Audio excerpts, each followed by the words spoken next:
Good evening student. मैं अवनीश सिंह तोमर और हम इस केमिस्ट्री की सीरीज के अगले वीडियो में पढ़ने वाले हैं। जो विद्युत रासायनिक श्रेणी होती है उससे संबंधित चीजों को हम पढ़ने वाले हैं। उससे पहले जो कल हमने पढ़ा था जंग, लोहे पर जंग लगना, तो वो आपको दिखाई नहीं दे रहा था भाई, मतलब उस पर थोड़ी सी चमक पड़ रही थी। तो वो मैं आपको दोबारा बता देता हूं, फिर आगे की चीजों को पढ़ते हैं। और वीडियो को इसको लास्ट तक देखें भाई। और अगर वीडियो आपको पसंद आता है तो वीडियो को लाइक जरूर करें, ज्यादा से ज्यादा शेयर जरूर करें इसे। देखते हैं, देखो कल हमने पढ़ा था जो लोहा होता है Fe, Fe पर, लोहे पर जंग लगना, जंग लगना, जो रस्टिंग होती है वो आयरन पर किस प्रकार से होती है। तो इसका जो केमिकल फॉर्मूला था वो आपको चमक में नहीं दिखाई दे रहा था, तो मैं लिखता हूं, देखो इसका जो केमिकल फॉर्मूला होता है जंग का, जंग होती है Fe2O3, Fe2O3 डॉट XH2O। और इसके बारे में देखो मैं बताता भी हूं आपको। अगर इसका हिंदी में नाम लिखें तो जल के लिए, जल जब कभी भी डॉट के रूप में जुड़ा होगा तब हमेशा उसके लिए हाइड्रेटेड लगाते हैं। क्या लगाते हैं भाई? हाइड्रेटेड लगाते हैं, हाइड्रेटेड। और ये है आपका फेरिक ऑक्साइड। तो बस और कुछ नहीं करना है आपको, फेरिक ऑक्साइड लिख देना, हाइड्रेटेड फेरिक ऑक्साइड। तो जंग को अगर रासायनिक रूप से देखें तो हम कहते हैं हाइड्रेटेड फेरिक ऑक्साइड। और यहां पर आपको ये कंफ्यूजन हो रही होगी कि यहां पर कोई कांस्टेंट वैल्यू क्यों नहीं ली। जैसे हम पढ़ते हैं भाई, फिटकरी को पढ़ते हैं, यहां पर 24 आता है। जो सोडा होता है, धोने का सोडा, उसके लिए हम पढ़ते हैं तो यहां पर 10 आता है। इसी प्रकार से और भी पदार्थ होते हैं, तो यहां पर x क्यों लिया। तो ये भी आप समझ लें भाई कि जो जंग होती है वो मुख्य रूप से मॉइस्चर की उपस्थिति में होती है, नमी की।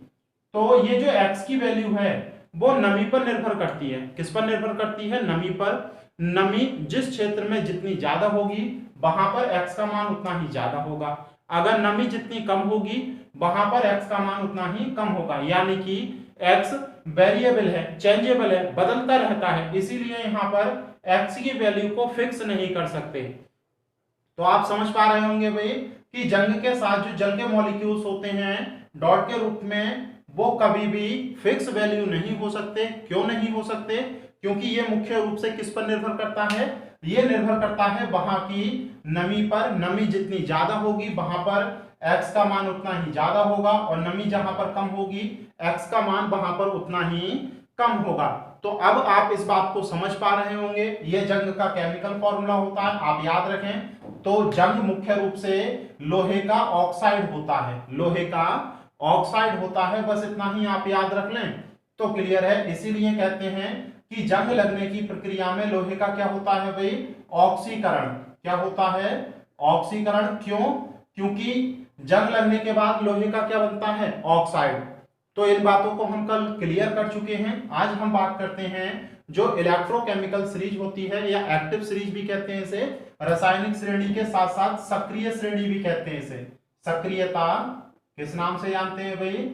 सक्रियता श्रेणी। और बहुत सारे क्वेश्चन बनते हैं, और जो व्यावहारिक लाइफ है, दैनिक जीवन, उससे भी संबंधित बहुत सारे क्वेश्चन हमें यहाँ पर पढ़ने मिलेंगे।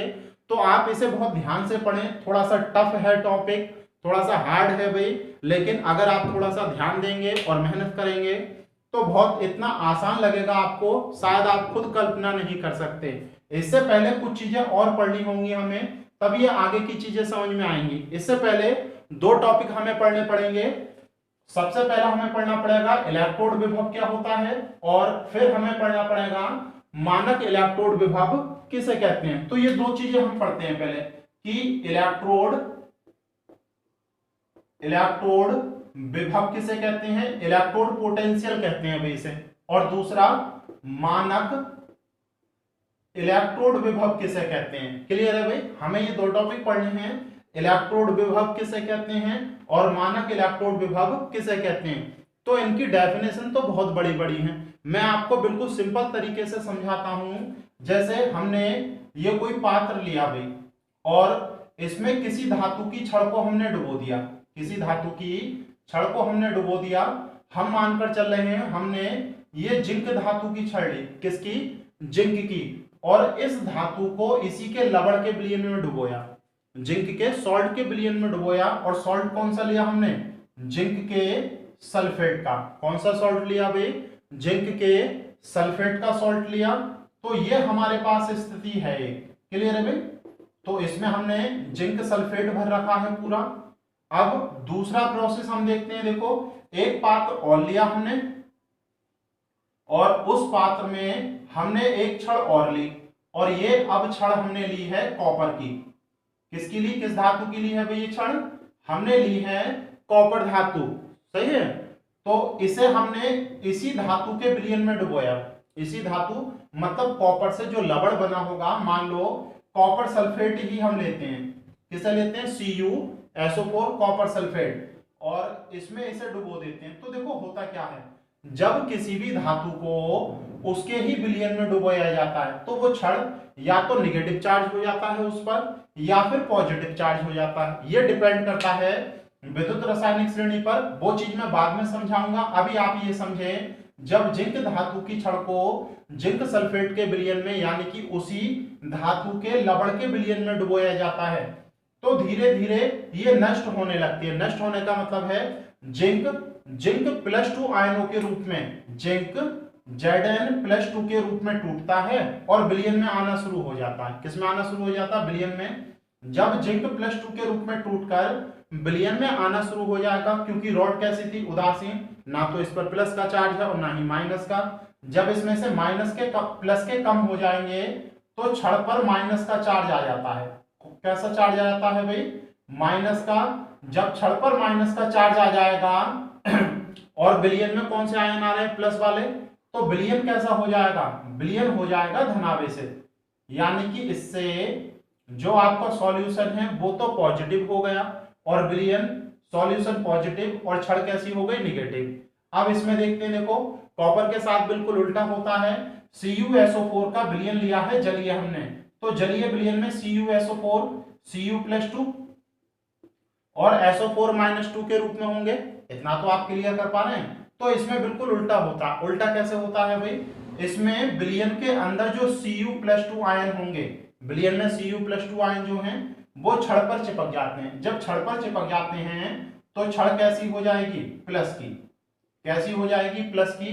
अब विलयन में कौन सा चार्ज ज्यादा हो जाएगा, अरे ये वाले निकल गए, तो कौन सा चार्ज बचा, माइनस का। तो अब विलयन कैसा हो जाएगा, निगेटिव चार्ज। विलयन पर कौन सा चार्ज आ जाएगा भाई, निगेटिव।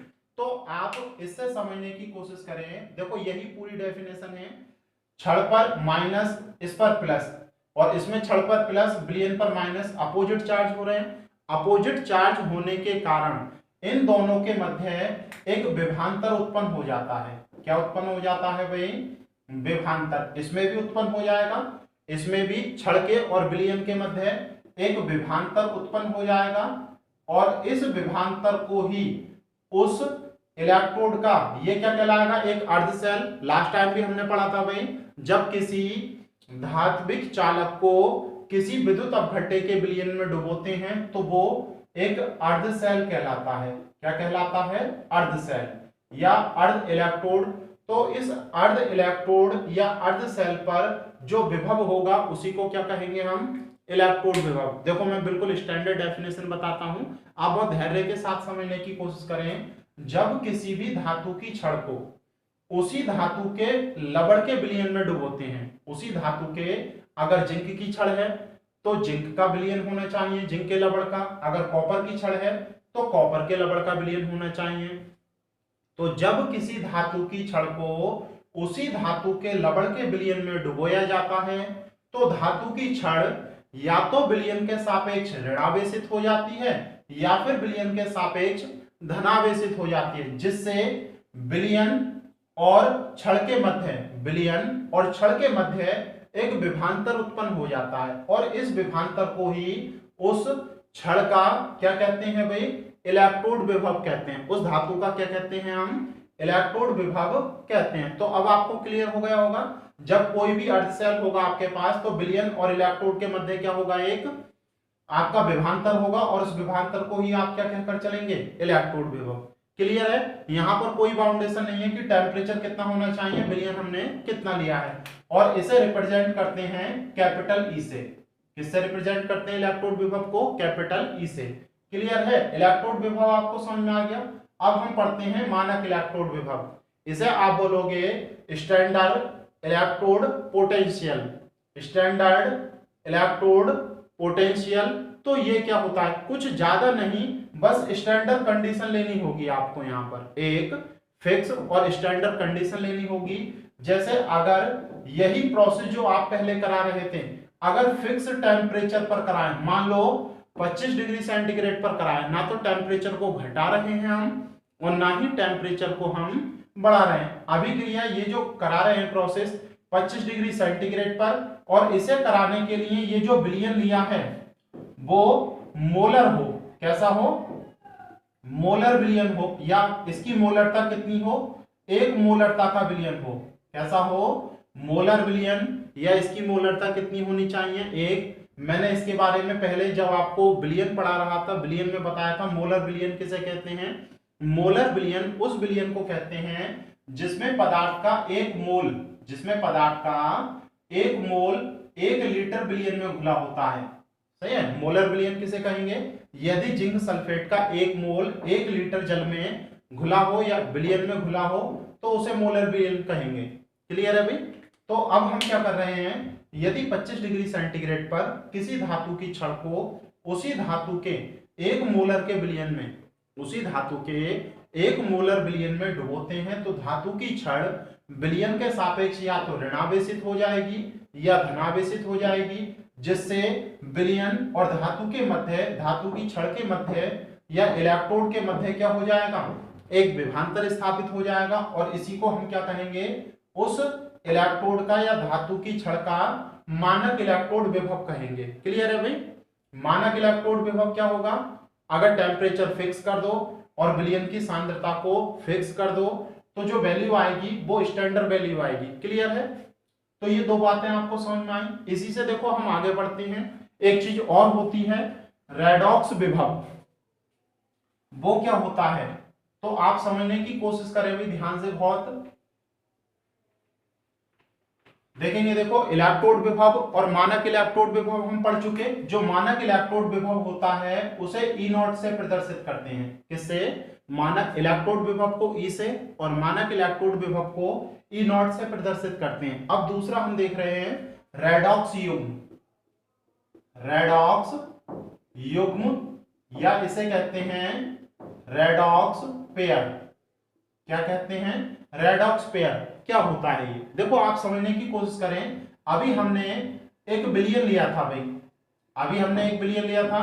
उस बिलियन में कॉपर की हमने छड़ ली और उसे कॉपर सल्फेट के बिलियन में डुबोया। किसमें डुबोया भाई? कॉपर सल्फेट के बिलियन में। तो कॉपर की जो छड़ थी वो कैसी हो गई थी? धनावेशित। और बिलियन कैसा हो गया था? ऋणावेशित। क्लियर है? इसमें हुआ क्या? जो कॉपर के आयन थे Cu, यही तो बताया मैंने, बिलियन में जो Cu+2 आयन होते हैं वो छड़ पर जाकर चिपक जाते हैं, वो इलेक्ट्रॉन ग्रहण करते हैं और किस पर जाकर चिपक जाते हैं? छड़ पर। ये बिलियन होगा आपका। अरे Cu+2 आयन कब होंगे? जब तक बिलियन नहीं होगा क्या आयन बन सकते हैं? तो AQ डॉट लिखते हैं। AQ डॉट का मतलब होता है एक्वस सॉल्यूशन। एक्वस सॉल्यूशन का मतलब होता है जलीय विलयन। कभी भी Cu प्लस कॉपर सल्फेट जब अपने आयनों में टूटेगा तो इसका मतलब है वो जल में है। किसमें घोल रखा है उसे? जल में। तो इसीलिए हम इसे लिख सकते हैं AQ डॉट। इसका मतलब ये हो गया। तो Cu एक्वस, जब इसे 2 इलेक्ट्रॉन मिलेंगे तो ये सॉलिड बन जाएगा धातु के रूप में। क्लियर है? तो यहां पर आपको 2 फॉर्म दिखाई दे रही है। Cu+2 से Cu में बदल गया। यहां पर ऑक्सीकरण संख्या +2 है और यहां पर ऑक्सीकरण संख्या 0 है। और जब ऑक्सीकरण संख्या में कमी होती है तो आप जानते हैं वहां पर उसका क्या होता है? अपचयन। तो यहां पर क्यूप्रिक आयन का अपचयित रूप आपको, रिड्यूस्ड फॉर्म आपको देखने को मिल रही है। अगर इसे उल्टा हम देखें तो Cu से Cu+2 बन रहे हैं। और जब ऑक्सीकरण संख्या में वृद्धि होती है, ऑक्सीकरण अपचयन वाला चैप्टर आपने पढ़ा है भाई? अगर नहीं पढ़ा तो पहले ऑक्सीकरण अपचयन वाला चैप्टर पढ़ना, बहुत अच्छी तरह से ये वाला चैप्टर समझ में आएगा। तो जब ऑक्सीकरण संख्या में वृद्धि होती है तब उसे कहते हैं ऑक्सीकरण। उसे क्या कहते हैं भाई? ऑक्सीकरण। तो यहां पर एक अर्ध सेल है, यहां पर आप क्या देख रहे हैं भाई? एक अर्ध सेल या इलेक्ट्रोड। तो इलेक्ट्रोड पर आपको दोनों फॉर्म दिखाई दे रही हैं, उसका अपचयित रूप भी दिखाई दे रहा है और उसका ऑक्सीकृत रूप भी दिखाई दे रहा है। तो ऑक्सीकृत जो रिड्यूस्ड फॉर्म होती है, रिड्यूस्ड, उसका RED, और जो ऑक्सीडाइज्ड फॉर्म होती है उसका OX। तो RED रेड, OX रेडॉक्स। तो इससे ही बनता है ये पेयर, सही है। इसमें से ऑक्सीकृत रूप को हम पहले लिखते हैं। ऑक्सीकृत रूप क्या है? Cu+2। तो Cu+2 ऑब्लिक Cu। तो इसमें ऑक्सीकृत रूप और अपचयित रूप दोनों आ गए, इसी को हम कहते हैं रेडॉक्स पेयर। एक बार फिर रिपीट करता हूं, कोई भी अर्ध सेल हो उसमें ऑक्सीकृत रूप और अपचयित रूप दोनों रूप होते हैं और दोनों को संयुक्त रूप से लिखने पर हमें क्या प्राप्त होता है? Redox pair. हम इसे क्यों लिख रहे हैं अभी? सेम। तो इससे हमें एक चीज ज्ञात करनी है, इसी से हम निकालेंगे रेडॉक्स। इसी से हमें एक चीज प्राप्त करनी है भाई, रेडॉक्स अपचयन विभव। रेडॉक्स अपचयन विभव, या इसी को हम कह सकते हैं मानक इलेक्ट्रोड विभव, सही है। इसमें से जो अपचयन वाली कंडीशन होगी, अपचयन वाली कंडीशन कौन सी है? Cu+2 से Cu बनना। Cu+2 से Cu बनना, इसमें जो अपचयित रूप होता है उसका जो इलेक्ट्रोड विभव होगा उसी को हम कहेंगे मानक अपचयन विभव। तो आप याद रखेंगे, जो मानक अपचयन विभव होता है उसी को मुख्य रूप से हम क्या कह देते हैं भाई? रेडॉक्स विभव कह देते हैं। किस नाम से जानते हैं? या तो रेडॉक्स विभव कह दो या फिर रेडॉक्स अपचयन विभव। ये कब प्राप्त होता है? ये जब किसी भी पदार्थ का अर्ध सेल पर क्या होता है? अपचयन। और यहां पर विद्युत रासायनिक श्रेणी में हमने अपचयित रूप लिए हैं। अगर देखो ये नहीं भी समझ में आ रहा, क्योंकि जटिल चीजें बहुत ज्यादा केमिकली हैं, अगर नहीं भी समझ में आ रहा तो कोई समस्या नहीं है। आप एक शब्द याद कर लो, अभी पीछे मानक इलेक्ट्रोड विभव तो समझ में आया भाई, और मानक इलेक्ट्रोड विभव का कौन सा रूप ले रहे हैं हम? रिड्यूस्ड फॉर्म, अपचयित रूप, यानी कि आयन से धातु के रूप में बनना, आयन से धातु के रूप में। तो देखेंगे, देखो अलग अलग धातुओं के मानक इलेक्ट्रोड विभव अलग अलग होते हैं। जो मानक इलेक्ट्रोड विभव होते हैं वो अलग अलग होते हैं हर किसी धातु के। लिथियम का लोगे, लिथियम का अलग है। पोटेशियम का लोगे, पोटेशियम का अलग है। कैल्शियम का लोगे, कैल्शियम का अलग है। तो आपको याद रखना है, प्रत्येक धातु का जो मानक अपचयन विभव होता है या मानक इलेक्ट्रोड विभव वो अलग अलग होते हैं। क्लियर है भाई? अब हम पढ़ने वाले हैं विद्युत रासायनिक श्रेणी को। अब आपको कोई भी समस्या नहीं होने वाली कि विद्युत रासायनिक श्रेणी क्या होती है। तो देखेंगे, देखो अभी हमने पढ़ा कि प्रत्येक धातु का मानक अपचयन विभव अलग अलग होता है। कैसा होता है भाई? अलग अलग। तो आप हेडिंग लिख सकते हैं, हम सबसे पहले इस बात को बता रहे हैं भाई कि विद्युत रासायनिक श्रेणी होती क्या है। सही है? तो आप समझे ध्यान से कि प्रत्येक धातु का जो मानक अपचयन विभव है या इलेक्ट्रोड विभव है वो कैसा होता है? अलग अलग। अगर इनको एक क्रम में व्यवस्थित कर दिया जाए, विभिन्न धातुओं को उनके मानक इलेक्ट्रोड विभव के घटते हुए क्रम में या बढ़ते हुए क्रम में, या फिर आप डायरेक्ट ये कह सकते हैं विभिन्न धातुओं को उनके इलेक्ट्रोड विभव के क्रम में यदि व्यवस्थित कर दिया जाए तो जो श्रेणी प्राप्त होगी उस श्रेणी को ही हम कहते हैं विद्युत रासायनिक श्रेणी। तो आप देख सकते हैं, देखो ऊपर से नीचे की ओर मानक इलेक्ट्रोड विभव बढ़ रहे हैं, यानी कि हमने इस श्रेणी में जो धातु हैं, धातु को मानक इलेक्ट्रोड विभव E0 के बढ़ते क्रम में व्यवस्थित कर दिया। बढ़ते क्रम में, आप चाहें तो घटते हुए क्रम में भी लिख सकते हैं, कोई भी क्रम लिख सकते हैं, लेकिन लिखे हुए किसमें होने चाहिए? क्रम में। तो जब धातुओं को उनके मानक इलेक्ट्रोड विभव या मानक अपचयन विभव के क्रम में आप व्यवस्थित कर दें तो जो सीरीज प्राप्त होगी उस सीरीज को ही हम क्या कहते हैं? विद्युत रासायनिक श्रेणी कहते हैं। इतनी बात क्लियर है? अब इस श्रेणी को हम पढ़ क्यों रहे हैं? सबसे पहली बात तो आपको यही पता होनी चाहिए भाई। तो इस श्रेणी से हमें बहुत सारी चीजें अब समझ में आने वाली हैं भाई। बहुत सारे क्वेश्चन, ढेरों सारे क्वेश्चन जो आप अब तक रटते हुए आ रहे थे, उन्हें हम पढ़ने की कोशिश करेंगे। पहले मैं इसके बारे में पूरी डिटेल से आपको बता देता हूं। सबसे पहले आप हाइड्रोजन को देखें भाई, सबसे पहले आप हाइड्रोजन को देखें। हाइड्रोजन का जो मानक अपचयन विभव है या इलेक्ट्रोड विभव है, क्योंकि देखो प्लस से 0 हो रही है ऑक्सीकरण संख्या, तो अपचयन हो रहा है, तो जो इलेक्ट्रोड विभव होगा वो कैसा होगा, अपचयन विभव होगा, वो कितना है, 0। तो आपको याद रखना है हाइड्रोजन का, अगर देखो आपको ये नहीं चमक रहा है तो मैं इधर भी लिखकर आपको समझा दूंगा भाई, वैसे चमक रहा है आसानी से, ये आप थोड़ी सी क्वालिटी बढ़ा लेना इस समय अपनी, और क्वालिटी बढ़ाकर इसे लिख लेना। मैंने बहुत सारे नाम नहीं लिखे हैं भाई, इसमें जितनी भी धातुएं होती हैं सभी को नहीं लिखा है, और आपको भी इतनी सारी नहीं याद करनी, मैं बता दूंगा 2-4 को आपको पढ़ना है, बहुत ज्यादा नहीं। तो देखेंगे, देखो हाइड्रोजन का इलेक्ट्रोड विभव जो होता है वो 0 होता है। हाइड्रोजन से ऊपर जितनी भी धातु हैं उन सभी के इलेक्ट्रोड विभव कैसे हैं, नेगेटिव, माइनस के। और हाइड्रोजन से नीचे जितनी भी धातु हैं उन सभी के इलेक्ट्रोड विभव कैसे हैं, धनावेशित। कैसे हैं, धनावेशित। तो दो बातें तो आपको ये याद रखनी है कि विद्युत रासायनिक श्रेणी में यानी कि इलेक्ट्रोकेमिकल सीरीज में हाइड्रोजन का जो मानक अपचयन विभव है वो क्या होता है, 0। इससे ऊपर उन धातुओं को रखा गया है जिनके मानक इलेक्ट्रोड विभव कैसे होते हैं, ऋणावेशित, और इससे नीचे उन धातुओं को रखा गया है जिनके मानक इलेक्ट्रोड विभव कैसे होते हैं, धनावेशित। अब देखो आपको ये तब समझ में आएगी जब हम इसके अनुप्रयोग पढ़ेंगे। विद्युत रासायनिक श्रेणी क्या होती है, समझ में आ गई। जब धातुओं को उनके इलेक्ट्रोड विभव के क्रम में व्यवस्थित कर दें तो जो श्रेणी प्राप्त होगी उसी को विद्युत रासायनिक श्रेणी कहते हैं। अब इसके अनुप्रयोग क्या होते हैं भाई, मतलब इसे पढ़ क्यों रहे हैं, इसके यूजेस क्या हैं वो हम समझेंगे। देखो, और इससे बहुत सारे क्वेश्चन आपके बनेंगे। सबसे पहले सक्रियता, जो धातु होती हैं धातुओं की सक्रियता, एक्टिविटी, रिएक्टिविटी क्या होती है, कौन सी धातु कितनी तेजी से अभिक्रिया करती है, कौन सी धातु कितनी तेजी से अभिक्रिया करती है, ये इस विद्युत रासायनिक श्रेणी को देखकर पता लगा सकते हैं। सही है। जो सक्रियता होती है, सक्रियता को मापने का आधार क्या है, पहले तो यही समझें। देखो जो धातु होती हैं, धातु में हम सक्रियता को मापने का आधार लगाते हैं जो धातु जितनी तेजी से धनायन बनाती है, जो धातु जितनी शीघ्रता से धनायन बना ले उसे उतना ही ज्यादा सक्रिय माना जाता है, एक्टिव उतना ही ज्यादा माना जाता है।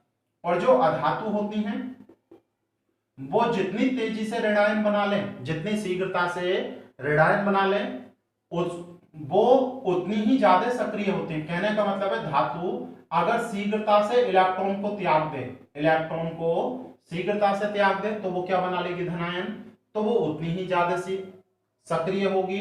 और अधातु इलेक्ट्रॉन को जितनी जल्दी ग्रहण कर लेगी तो वो ऋणायन बनाएगी, तो वो उतनी ही ज्यादा सक्रिय होगी। क्लियर है भाई। तो सक्रियता को मापने का आधार क्या है, धातुओं के इलेक्ट्रॉन त्याग करने की प्रकृति और अधातुओं के इलेक्ट्रॉन ग्रहण करने की प्रकृति, अधातुओं के इलेक्ट्रॉन ग्रहण करने की प्रकृति। क्लियर है भाई। तो आपको याद रखना है विद्युत रासायनिक श्रेणी में धातुओं का जो मानक इलेक्ट्रोड विभव है वो जितना ज्यादा ऋणावेशित होगा, वो जितना ज्यादा ऋणावेशित होगा वो धातु उतनी ही ज्यादा सक्रिय होगी। सही है। और अधातुओं को अभी नहीं पढ़ रहे क्योंकि इस पूरी सीरीज में हमने किसे लिखा है, धातुओं को। तो आप एक शब्द याद रखें कि विद्युत रासायनिक श्रेणी में धातुओं की सक्रियता ऊपर से नीचे की ओर, ऊपर से नीचे की ओर घटती है। क्यों घटती है, क्योंकि सबसे ऊपर जो धातु होती है उसके इलेक्ट्रॉन त्याग करने की क्षमता सबसे ज्यादा होती है। जैसे अगर लिथियम धातु को आप लोगे तो लिथियम शीघ्र ही एक इलेक्ट्रॉन त्याग कर क्या बना लेती है, धनावेशित आयन। सही है। उसके बाद देखो आप पोटेशियम लेंगे तो पोटेशियम जब आप लोगे तो पोटेशियम शीघ्र ही एक इलेक्ट्रॉन त्याग देगा और इलेक्ट्रॉन त्याग कर क्या बना लेगा, धनायन। तो जो धातु जितनी तेजी से धनायन बनाता है वो उतना ही ज्यादा सक्रिय होता है। तो आपको याद रखना है विद्युत रासायनिक श्रेणी में जिसका मानक इलेक्ट्रोड विभव जितना ज्यादा ऋणावेशित होगा, जितना माइनस में जितना कम होगा उतना ही क्या होगा, वो क्या होगा भाई, उतना ही ज्यादा सक्रिय। और ऊपर से नीचे की ओर जैसे जैसे मानक इलेक्ट्रोड विभव बढ़ रहा है उसकी सक्रियता घट रही है। तो याद रखना, ऊपर से नीचे की ओर जाने पर सक्रियता क्या होती है, घटती है। अब आपको याद रखनी है एक दो बातें कि हाइड्रोजन से ऊपर जितनी भी धातुएं हैं उनका माइनस में है तो वो सबसे ज्यादा सक्रिय होंगी, और हाइड्रोजन से जो धातुएं नीचे हैं उनकी सक्रियता कम होती है, उनकी सक्रियता कम होती है। इतना तो क्लियर है भाई। और देखो एक वीडियो और बनाएंगे इस पर, तो और ज्यादा चीजें थोड़ी सी ज्यादा समझाएंगे भाई, बहुत जटिल चैप्टर है एकदम, केमिस्ट्री के स्टूडेंट जो होते हैं उनके लिए हैं। तो इसमें जो जनरल साइंस है वो थोड़ी सी कम है भाई, तो आप समझने की कोशिश करें। सक्रियता आप समझ गए, धातुओं द्वारा इलेक्ट्रॉन त्याग करने की क्षमता जिसमें ज्यादा होती है वो उतनी ज्यादा सक्रिय होती हैं। और विद्युत रासायनिक श्रेणी में सबसे ज्यादा सक्रियता किसकी होती है, लिथियम की, उससे कम पोटेशियम की, उससे कम सोडियम, कैल्शियम, मैग्नीशियम और लेड तक। बीच की कुछ धातुओं को मिस कर दिया है मैंने, सभी नहीं पढ़नी हमें, दो तीन याद रख लें, लिथियम, पोटेशियम, उसके बाद सोडियम, लेड, हाइड्रोजन से नीचे अभी हम पढ़ेंगे, आपको ये याद रखनी है। हाइड्रोजन से नीचे क्रम याद कर लो आप, कॉपर और मरकरी, सोना प्लेट, चांदी प्लेटिनम, और सोना सबसे नीचे होता है, कॉपर सबसे ऊपर और सोना सबसे नीचे। यानी कि सोने की इलेक्ट्रॉन त्याग करने की क्षमता सबसे कम होती है, सोने की इलेक्ट्रॉन त्याग करने की क्षमता सबसे कम होती है, यानी कि वो सबसे कम सक्रिय है। और आपको मैं बता दूं, यही कारण है कि सोना प्रकृति में बिल्कुल शुद्ध अवस्था में पाया जाता है, क्योंकि इसकी सक्रियता कम होती है, और मिट्टी में या खदानों में पाए जाने वाले जो पदार्थ हैं उनके साथ ये अभिक्रिया नहीं करता है। क्लियर है, ये पहली बात हो गई। अब दूसरी देखो, जब कोई भी धातु इलेक्ट्रॉन त्यागता है, पहला पॉइंट हो गया भाई। दूसरा देखते हैं, जैसे मान लो सोडियम को ही हमने लिया, सोडियम ने एक इलेक्ट्रॉन त्यागा और क्या बना लिया भाई, सोडियम आयन। तो जीरो से ऑक्सीकरण संख्या कितनी हो गई, +1, और जब +1 हो गई तो इसका क्या हो गया, ऑक्सीकरण। क्या हो गया भाई, ऑक्सीकरण। तो सोडियम धातु ने शीघ्र ही इलेक्ट्रॉन त्याग दिया, सही है, तो इसका क्या हो गया, ऑक्सीकरण। तो जो धातुएं शीघ्रता से इलेक्ट्रॉन त्यागेंगी उनका क्या हो रहा है, ऑक्सीकरण। तो ऑक्सीकृत या फिर ऑक्सीकृत होने की क्षमता किसमें ज्यादा होगी, तो जो धातुएं ऊपर होती हैं, अभी पीछे हमने पढ़ा, उनकी इलेक्ट्रॉन त्याग करने की क्षमता सबसे ज्यादा होती है। तो आप याद रखेंगे, विद्युत रासायनिक श्रेणी में जो धातुएं ऊपर होती हैं वो शीघ्रता से इलेक्ट्रॉन त्याग देती हैं, और यही कारण है कि उनके ऑक्सीकृत होने की क्षमता सबसे ज्यादा होती है। अगर आपको 3 धातुएं दी हों, लिथियम, पोटेशियम, सोडियम, में सबसे ज्यादा ऑक्सीकृत होने की क्षमता किसकी होती है, तो जो विद्युत रासायनिक श्रेणी में सबसे ऊपर होगा वो शीघ्र इलेक्ट्रॉन त्यागेगा, यानी कि लिथियम सबसे तेजी से इलेक्ट्रॉन त्यागेगा, उसके बाद पोटेशियम, और सबसे धीमा कौन त्यागेगा, सोडियम। क्लियर है। अब देखो एक बात और भी बताई थी, जब हम ऑक्सीकरण अपचयन को पढ़ रहे थे, तो किसी भी अभिक्रिया में जो धातु ऑक्सीकृत होती है वो प्रबल अपचायक होती है। वो क्या होती है, प्रबल अपचायक। तो आप याद रखेंगे, जितनी भी धातुएं हैं ये जो शीघ्रता से ऑक्सीकृत होती हैं वो प्रबल अपचायक। तो आप लिख सकते हैं, देखो श्रेणी में ऊपर से नीचे की ओर जाने पर ऑक्सीकृत होने की क्षमता क्या होगी, घटती है। क्षमता क्या होती है भाई, घटती है।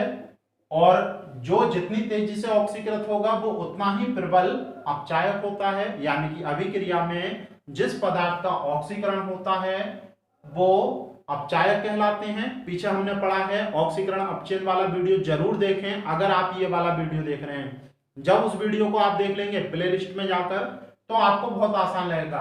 किसी भी अभिक्रिया में जिस धातु का ऑक्सीकरण होता है उसे अपचायक कहते हैं। तो जितना ज्यादा तेजी से ऑक्सीकृत होगा उतना ही प्रबल अपचायक। तो विद्युत रासायनिक श्रेणी में जो धातुएं ऊपर होती हैं वो प्रबल अपचायक होती हैं, और ऊपर से नीचे की ओर जाने पर अपचायक क्षमता क्या होती है, घटती है। अपचायक क्षमता क्या होती है, घटती है। और ऑक्सीकारक क्षमता इसकी उल्टी हो जाएगी। ऑक्सीकारक क्षमता ऊपर से नीचे की ओर जाने पर क्या होती है, बढ़ती है। तो सारी बातें आपको लिखनी है। सक्रियता ऊपर से नीचे की ओर जाने पर घटती है।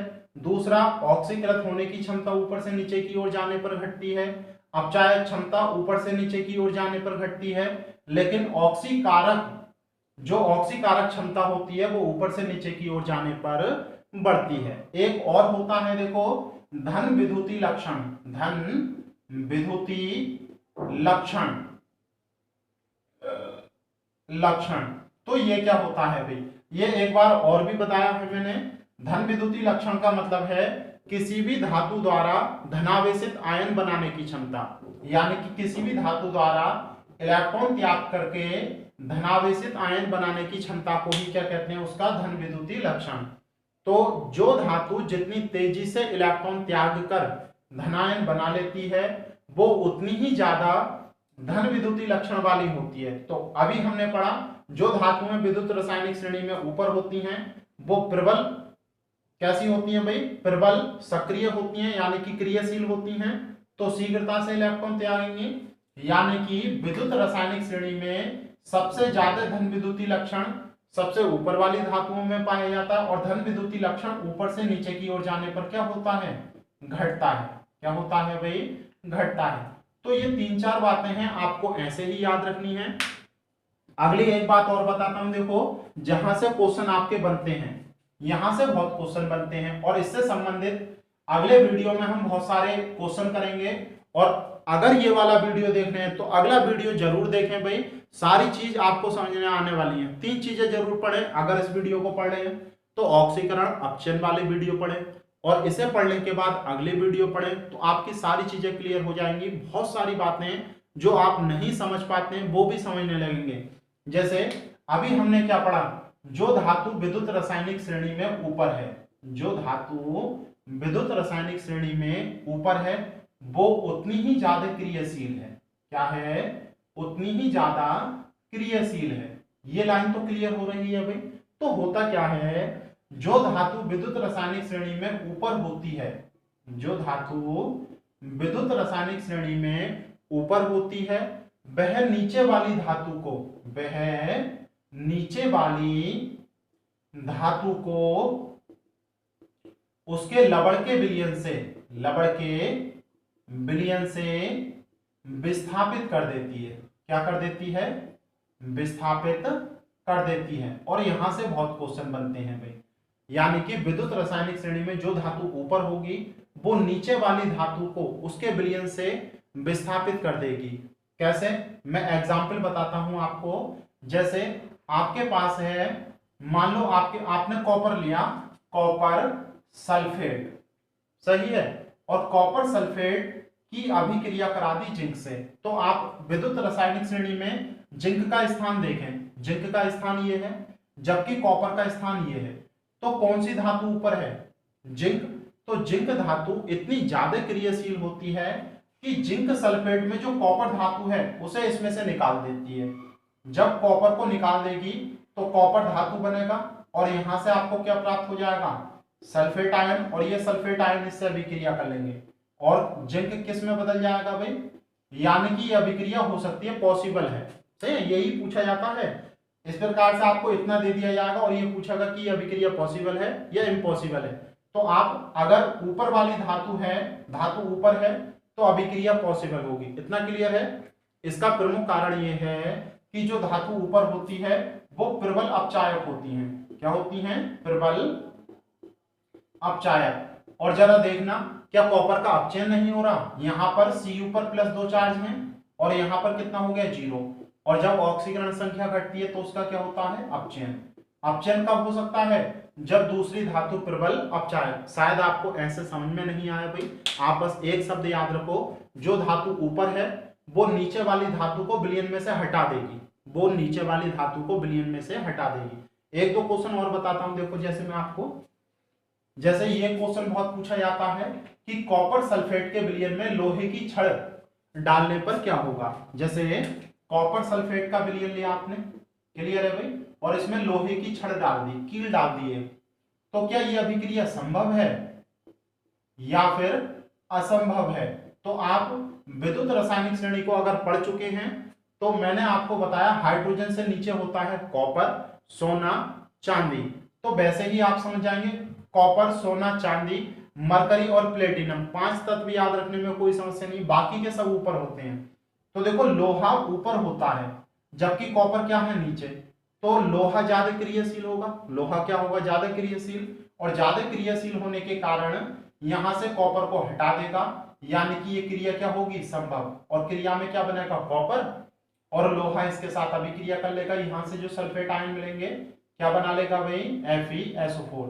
तो अभिक्रिया क्या है, संभव है। जैसे एक अभिक्रिया और लिख रहा हूं मैं आपको, जैसे AgCuSO4, क्या ये अभिक्रिया पॉसिबल है? तो आप सबसे पहले कॉपर और Ag का स्थान देखें विद्युत रासायनिक श्रेणी में, तो आप देखेंगे कॉपर का स्थान ऊपर है, सिल्वर का नीचे।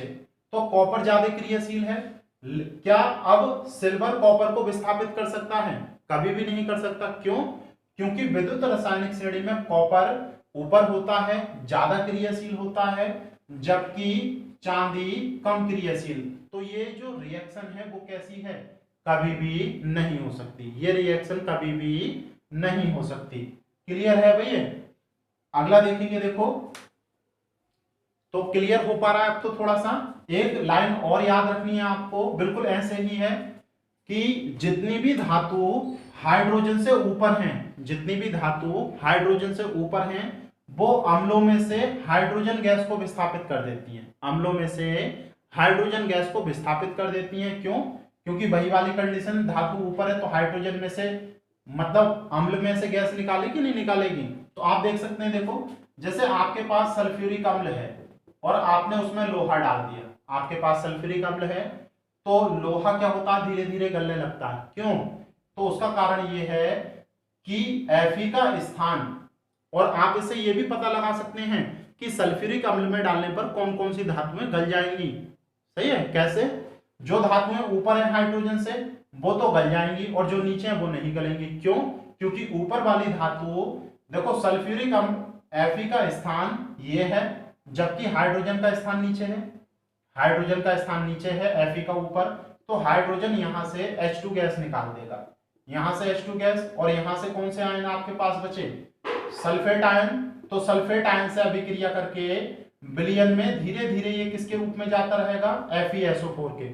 जैसे अगला है आपके पास HCl। आपसे पूछेगा क्या इसमें जिंक की छड़ डालने पर, क्या इसमें जिंक की छड़ डालने पर हाइड्रोजन गैस निकलेगी? तो ये अम्ल है और आप जानते हैं जिंक का स्थान हाइड्रोजन से ऊपर है, जिंक का स्थान हाइड्रोजन से ऊपर है, तो ये अम्ल में से हाइड्रोजन गैस निकाल देगी। और जिंक Cl किस में बदलता है, माइनस में, तो जिंक इसके साथ अभिक्रिया कर लेगा, ZnCl2।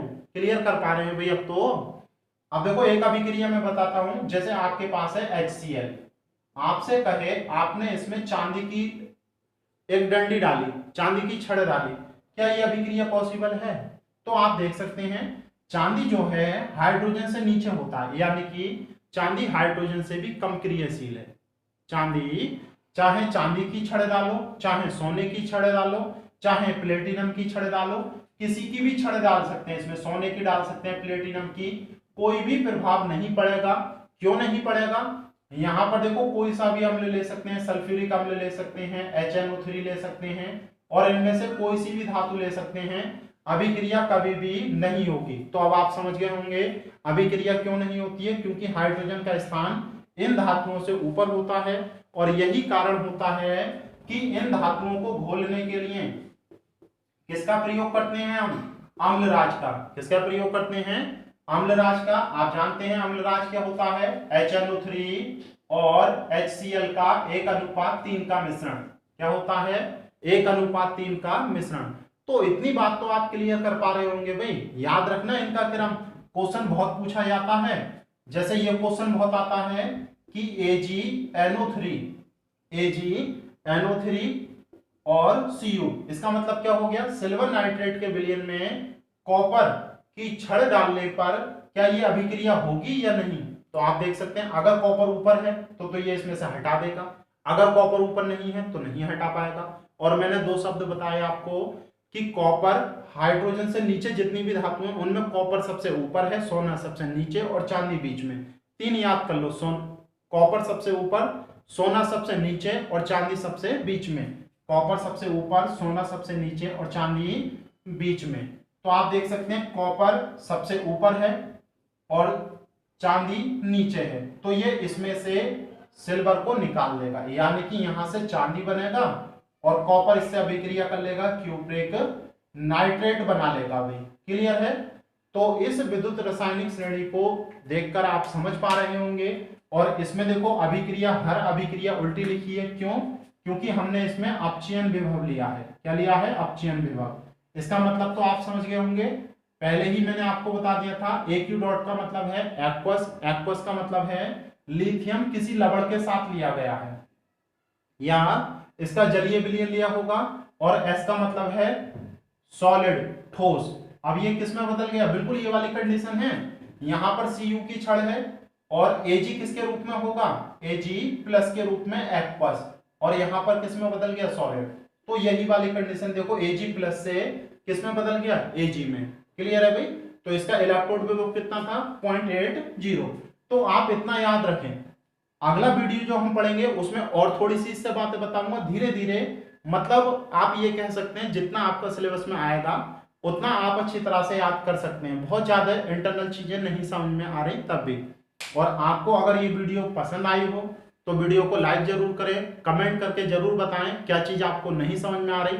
अगर कोई चीज नहीं समझ में आ रही तो अगले वीडियो में मैं एक्सप्लेन जरूर करूंगा। और वीडियो को शेयर जरूर करें भाई। क्लियर है? Thank you.